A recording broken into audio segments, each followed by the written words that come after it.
ನಮಸ್ಕಾರ. ನಾನು ಡಾಕ್ಟರ್ ಶಶಿಧರ, ವೈಜ್ಞಾನಿಕ ಆಧ್ಯಾತ್ಮಿಕ ಕೇಂದ್ರದಿಂದ ಮಾತಾಡ್ತಾ ಇದ್ದೇನೆ. ಸತ್ಯ ದರ್ಶನದ ಈ ವಿಶೇಷ ಕಾರ್ಯಕ್ರಮಕ್ಕೆ ಎಲ್ಲರಿಗೂ ಸ್ವಾಗತ. ಇಂದಿನ ವಿಷಯ ಆಧ್ಯಾತ್ಮಿಕ ಬುದ್ಧಿವಂತಿಕೆ ಅಥವಾ ಸ್ಪಿರಿಚುವಲ್ ಇಂಟೆಲಿಜೆನ್ಸ್, SQ ಅಂತೀವಿ. ಏನಾಗಂದ್ರೆ, ಮೊದಲನೇದಾಗಿ ಆಧ್ಯಾತ್ಮಿಕ ಬುದ್ಧಿವಂತಿಕೆ ನಾವು ಪೂರ್ಣ ಜೀವನವನ್ನು ಮಾಡ್ತೇವೆ. ಅಂದರೆ ಔಟರ್ ಪ್ರೆಸೆಂಟಲ್ಲೂ ಇರ್ತೀವಿ, ಇನ್ನರ್ ಪ್ರೆಸೆಂಟಲ್ಲೂ ಇರ್ತೀವಿ. ಅಂದರೆ ಹೊರ ಸತ್ಯದಲ್ಲೂ ಇರ್ತೀವಿ, ಒಳ ಸತ್ಯದಲ್ಲೂ ಇರ್ತೀವಿ. ಅಂದರೆ living in the wholeness. So living in the ಹೋಲ್ನೆಸ್ನೇ ಸ್ಪಿರಿಚುಯಾಲಿಟಿ ಅಥವಾ ಆಧ್ಯಾತ್ಮಿಕತೆ ಅಂತ ಕರಿತೀವಿ. ಇದು ಮೊದಲನೇ ಪಿಲ್ಲರ್. ಎರಡನೇದು, ಆಲ್ವೇಸ್ ಸೆಲ್ಫ್ ಸೆಂಟರ್ ಆಗಿರ್ತೀವಿ. ಏನು ಸೆಲ್ಫ್ ಸೆಂಟರ್ ಅಂದರೆ, ಆ ಎವರ್ ಪ್ರೆಸೆಂಟ್ ಸ್ಟೇಟ್ ಅಂತರಾಳದಲ್ಲಿದೆ.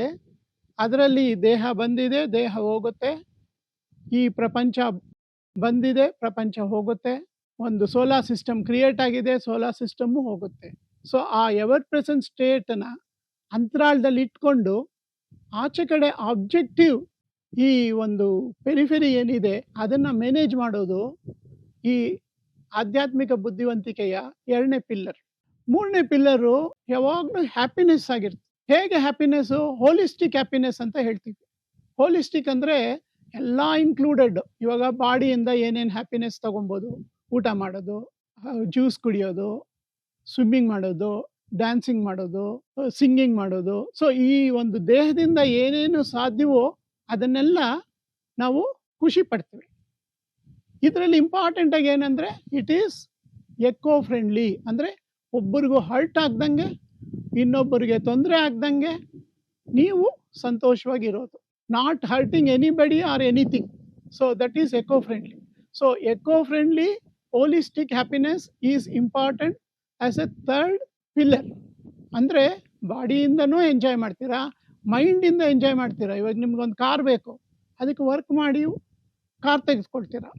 ಮನೆ ಕಟ್ಟಬೇಕು ಅಂತ ಇಷ್ಟ ಇರುತ್ತೆ, ಮನೆ ಕಟ್ತೀರಾ.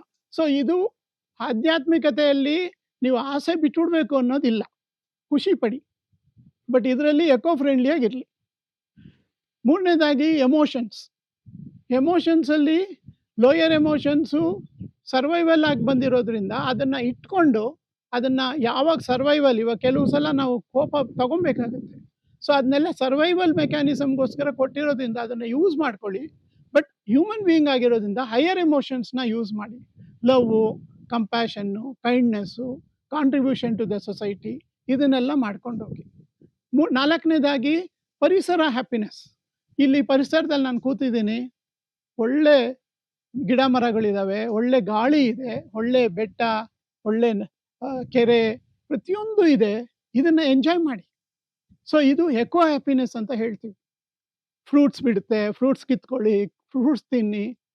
ನೋಡಿ, ಒಂದು ಮರ ನೀವು ನಿಜವಾಗ್ಲೂ ಗಮನಿಸ್ದಾದರೆ ಮರ ಕೂಡ ಸರಿಯಾಗಿ ನೋಡಿರಲ್ಲ. ನಾವು ಸೈಕಲಾಜಿಕಲ್ ಬೀಯಿಂಗ್ ಆಗಿ ಓಡಾಡ್ತಾ ಇರ್ತೀವಿ ಹೊರತು ಮರ ಕೂಡ ಕರೆಕ್ಟಾಗಿ ನೋಡಿರಲ್ಲ. ಆ ಒಂದು ಮರದ ಬ್ಯಾಕ್ಗ್ರೌಂಡು, ಅದ್ರ ಮೇಲೆ ಕೂತಿರೋ ಪಕ್ಷಿಗಳು, ಅದ್ರ ಹೂವು, ಗಿಡಗಳು, ಹಣ್ಣು, ಯಾವುದನ್ನು ಗಮನಿಸಲ್ಲ ನಾವು.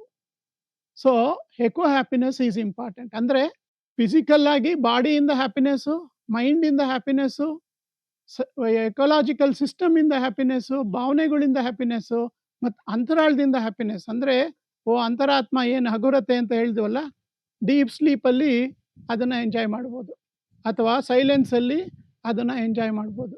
ಅಂತರ್ಮುಖಿ ಸದಾ ಸುಖಿ ಅಂತಲೂ ಹೇಳ್ತೀವಿ ಅದಕ್ಕೆ. ನಾಲ್ಕನೇದಾಗಿ ಕ್ರಿಯೇಟ್ ಮೀನಿಂಗ್ ಇನ್ ಲೈಫ್ ಅಂತ ಹೇಳ್ತೀವಿ. ಒಂದು ಮನುಷ್ಯನ ಕ್ರಿಯೇಟರು ಹೇಗೆ ಮಾಡಿದ್ದಾನೆ ಅಂದರೆ, ಅನನ್ಯತೆ ಅಥವಾ ಯುನೀಕ್ ಆಗಿ ಮಾಡಿದ್ದಾನೆ, ವಿಶೇಷವಾಗಿ ಮಾಡಿದ್ದಾನೆ. ಡಿಫ್ರೆಂಟ್ 9 ಇಂಟೆಲಿಜೆನ್ಸ್, 11 ಇಂಟೆಲಿಜೆನ್ಸ್ ಇದೆ.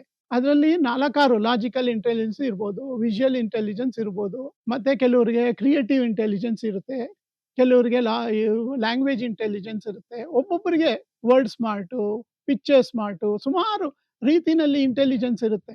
ಅದ್ರ ಮೂಲಕ ನೀವು ಯಾವ ರೀತಿ ನಿಮ್ಮ ಲೈಫ್ನ ಸಾರ್ಥಕತೆ ಪಡಿಸ್ಕೊಬೋದು ಅನ್ನೋದು ಇಂಪಾರ್ಟೆಂಟು. ಸೊ 4ನೇ ಪಿಲ್ಲರ್ ಬಂದು create a meaning to life. Because as said, there is no meaning, because everything is out of atomic stuff, and ಅದು ಸತ್ಯಲೋಕ, ಸುಮ್ಮನೆ ಅದ್ರ ಪಾಡಿಗೆ ಅದಿದೆ. ಬಟ್ ನೀವು ಈ ಮಾಯಾಲೋಕದಲ್ಲಿ ಅಪಿಯರೆನ್ಸ್ ಇರೋದ್ರಿಂದ you can create a meaning and you can contribute to the world. Thank you.